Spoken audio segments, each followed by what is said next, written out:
Online courses are amazing until they aren't, until they take hours, days, weeks of your time to prepare and then market and launch, only for them to fizzle along with your dreams of passive, beautiful marketing income sizzling on the floor. Too dramatic? Maybe, but also maybe not, because as an online course creator, I know the effort and heart that goes into creating these things and the dreams that we have, and sometimes things just don't go as we plan or as we desire. So today I want to share with you some mistakes that you might not realize that you're doing that is going to help your next launch to go even better. Mistakes that have been impacting how much money you make, and it's actually all to do with your branding and your graphics. Like I chatted about in the last episode, if you missed it, you can catch it here if you're watching on YouTube. But your audience is judging your course by its cover. Are you trustworthy? Are you professional? Are you going to deliver what you promise? What's your price point? What do you like? What is your teaching style like? All of these things, they are deciding from the way your course looks. And I chatted about this a lot in the last episode, but today I'm going to share with you something a little bit different that you may not have considered. And I think a lot of people fall short here, because it's not just about how great your offer is,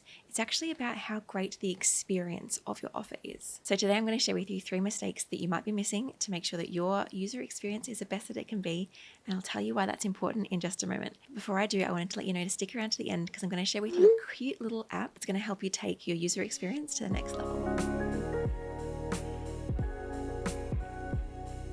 All right, so I think that was the longest preamble intro I've done in my life. But hi, if we haven't met before, my name is Jacqui and I am a graphic designer who is obsessed with helping business owners like you use design really strategically so that you can grow your business and make it something that you are proud of, that succeeds, and that serves your audience really well. Because yes, design is actually that powerful, and I hope to prove that to you a little bit more today. So what I want to share with you today is something that I don't think gets spoken about enough. Last week, I talked a lot about the external look of your branding, of your course, and how that's going to impact the way that people join your program. And next week, I'm going to take you through a bit of a step-by-step on the things you need to think about when you're branding your course, when you're creating your course, and when you're scaling your course. But today I want to talk about the user experience, because what we forget about user experience is that it can make and break how much value your audience gets from your program. And obviously, as a heart-led business owner, like I know that you are, you want your course not just to be something that makes you money, but that actually helps the people that you want to serve. You're not just creating a course to dupe people, you're creating it because you want to help them. And it's really important that our course is structured and designed in a way that makes this happen. And so the overarching theme of the mistakes I'm going to share with you today is this idea that people focus too much on aesthetics or even too little on aesthetics, and they actually forget about usability and accessibility in their programs. Because focusing on the internal user experience is actually wildly important, and not just for the user experience, but also to help you. Because when your students enjoy your program, do you know what that means? It means that they are far more likely to stay on if it's like a recurring kind of program. I've got a course at the moment called the Co-Creation Design Club. Not really a course, like a program, but it's kind of structured a little bit like a course in terms of its material. And I get people to join for 6 months, and then after that they can choose to join me or not to join me again for another 6 months or another month or 2. I have a hugely high retention rate, and I think one of the reasons is because the experience inside is just so wonderful. And so for your program, do you have an experience? Do you have a design? Do you have a user focus that makes your course easy to digest, easy to be a part of, so that people actually want to stay in it?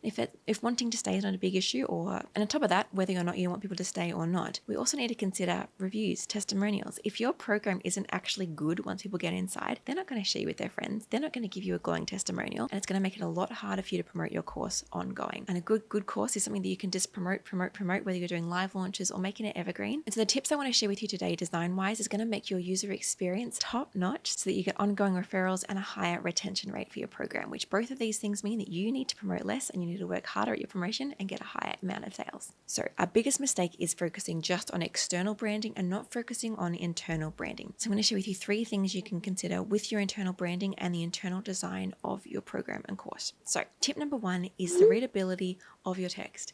This is a huge mistake I see with my students, with my clients, and with people that I don't work with, because their programs don't have text that's easy to digest. Often when we're doing a program, I'm actually rewriting one of my courses right now, so this is top of mind for me. It's this idea of, I can share all this great information, but if it's not digestible, there's no point. My clients could literally just look at this PDF, this great document I've given them, and think, nah, I'm good. That looks way too overwhelming to read. So I guess to backstep a little bit, we want to make sure our programs are something that everyone can digest, something that suits different learning abilities, something that suits different learning styles. And so for me, for example, in my programs, I have a video teaching, which video teaching for me is quite important because I'm usually showing visual graphics when I'm teaching my students. So that's really important for me. If you don't need visuals, you might just want to do an audio thing, but visuals are really important. I'm going to speak to that in a moment. Not just sitting there and giving out a video, but also giving that content in a written format too, whether you give that in a PDF, which is what I like to do, or even just written content underneath your video. Both of these still have text on them, and it's really important that visually this text is laid out in a way that's really digestible for your clients,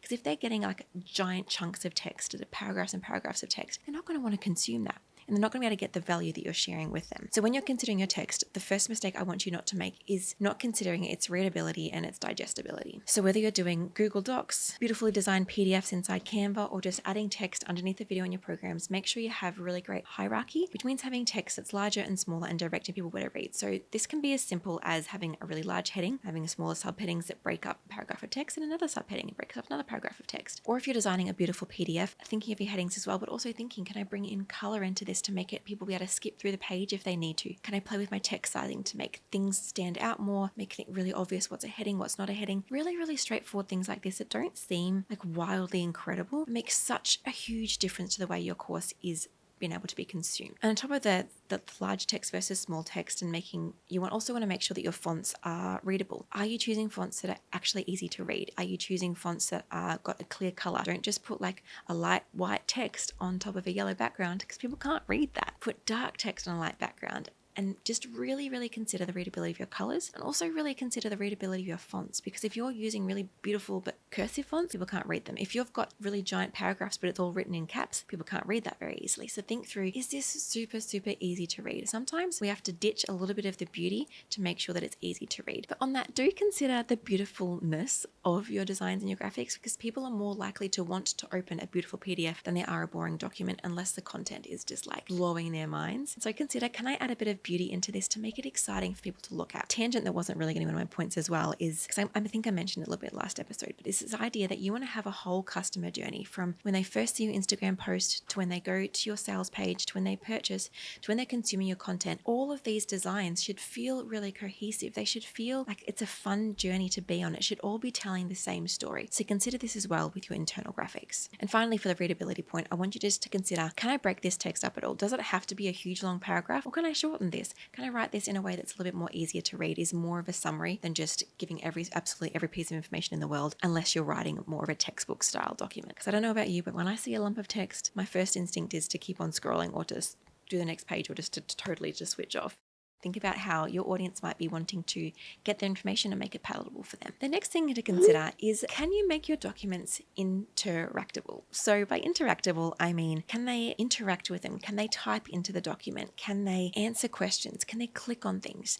And so this is where PDFs really come to shine. And it's also where things like Google Docs or Canva Docs or any sort of document also comes into shine. In a program that I'm in, she doesn't have like beautifully designed Canva documents, but she does have really great Google Docs where it actually has boxes that I can type in my answers, that I can actually think through things on a worksheet kind of level. And doing that really helps me to process and engage in the content. Similarly, when I create a document for my students, I either give them an editable Canva document or a Canva design, or I make a PDF for them, which again, I add in fillable sections into this actual PDF. You can do this using a multitude of different platforms. If you just search fillable PDF into Google, there'll be a few different programs that come up, or you can even use Adobe Acrobat Pro if you have the Pro version. It's not available on free. And having the ability for your clients to type into these designs just helps them to engage with the content even more. So consider, how can I make my content something that my audience can interact with? Something that I've actually just been trying to work on is using Canva's latest update. It has like a coding version to it, and so it's an AI coding, and you can type in like, create a game to help people choose the fonts for their branding. And I actually did this, and people can type in like 3 of their like words that describe their brand, and it spits out font recommendations. And so can you create a game or a quiz or a document that's interactable for your clients? Because this is going to help them to interact with your content so much deeper. Another level you can bring this in is inside your PDFs or inside your documents. Can you add in links? Can you add in links to different modules? Can you add in links to external graphics that help them? And like, if you're using Canva to design your PDFs, you can actually link a box. You can link some text. You can even link, this is a really great tip actually, if you've got a longer form document, make a contents page. You can actually go in, select the text for like page 5 on learning how to pair fonts. You can select that text and make that literally click to the page inside the PDF. So when someone clicks on that, they can just skip to that page. So think through, how can I add links? How can I add connecting pieces to my course to make it really digestible. This is the power of good design and good user experience. And a third mistake people are making for the usability and interactivity of their courses is this idea that they're not using imagery well to communicate their points. Every person is different in the way that they learn, but most people will appreciate a visual guide or a visual representation of what they're learning. For me, in all of my courses, I create really great slides that go with the content that I'm teaching so you can see visually what I'm talking about. Some businesses, this will be less necessary, but can you do a screen recording to step them through a particular process? Can you create a diagram, which I'm going to give you a tip on this in a moment, to help illustrate your point or your concept or the way that you teach or your framework? Like, can you create something that helps them understand this? Or can you just even add icons or stock imagery or graphics to illustrate your point? Like if you're sharing a tip about how to take photos of dogs, have a picture of a photo of dogs. Like just bring in visual cues to help your audience to retain that information, because you're going to have visual learners, you're going to have kinesthetic learners, you're going to have all these different sorts of learners. So if you can do whatever you can to help all different sorts of learners, it means every single time these people participate in your course, they're going to get so much more value out of it and share you from the rooftops to their friends because they are enjoying it so much. And I want to give you a tip on diagrams. This is actually, I gave a tutorial for my Co-Creation Design Club students on this just this week. If you don't know, I pretty much have a program where I work very closely with business owners and online course creators to help them to design their brand, to create their graphics, to create their course logos, to create their course material, to create their course thumbnails and spreadsheet, all the different things that they need for their programs, for their business. And I work closely with them so they don't have to DIY alone. I also work with their team so that if they've got a VA helping them with things, then I can actually jump in and help them with that. I've actually got a sale for that on at the moment. If you go to whitedeer.com.au/club sale, you'll be able to get all the information on the program and apply there. But anyway, inside this program, the Co-Creation Design Club, I give a template drop each week or a tip drop each week. And last week's tip was actually to use a program called Napkin AI. So like a napkin you might use when you're eating food.ai. And inside there, you can plug in an overview of maybe like a course framework that you're teaching. For me, sometimes I plug in like my podcast transcripts and it spits out a digital diagram that I can then use to represent the theory or the framework or the structure that I'm teaching. And this is just a great way to visually represent a concept without taking too much time. You can then load this. I taught my club clients how to do this. You can actually do a fancy little hack workaround.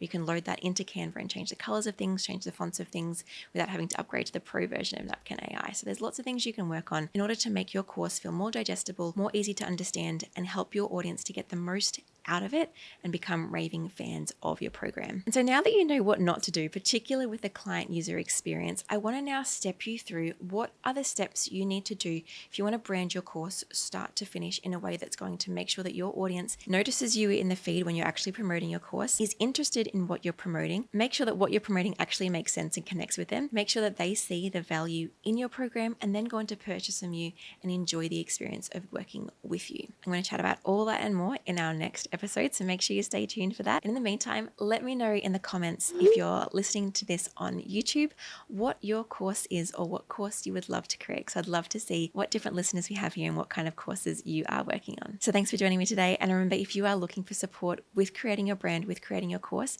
make sure you join me in the Co-Creation Design Club. Hit up whitedeer.com.au/club sale for all of the details. See you next week.